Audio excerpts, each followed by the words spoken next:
वास्कोतल्या वादग्रस्त आशिल्ल्या छत्रपती शिवाजी महाराजांच्या पुतळ्याचो निर्णय आता कोर्टाच्या हातान। वास्को सडा जंक्शनार मार्केट कॉम्प्लेक्सा लागीं उभारिल्ल्या छत्रपती शिवाजी महाराजांच्या पुतळ्याक लागून मुरगांव पोर्ट ऑथॉरिटी आनी थळावे हांचे मदलो वाद आता थेट मुंबय उच्च न्यायालयाच्या गोंय खंडपीठात पावला।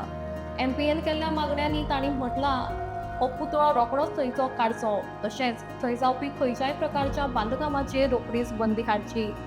त्याच प्रमाण जो मेरेन कोर्टाचो निवाडो येना तो मेरेन थंय कसलेच सुवाळे घडोवन हाडचे न्ही। एमपीएच्या म्हणण्या प्रमाण ही सुवात पब्लीक प्रिमायसीस एक्ट खाला येता आनी थंय जाल्ले अतिक्रमण हो गुन्यांव आसा असो तांचें म्हणणें।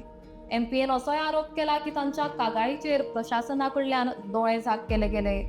दरम्यान ह्या पुतळ्याक विरोध केल्ल्यान थळाव्या लोकांनी एमपीएचो निषेध केला।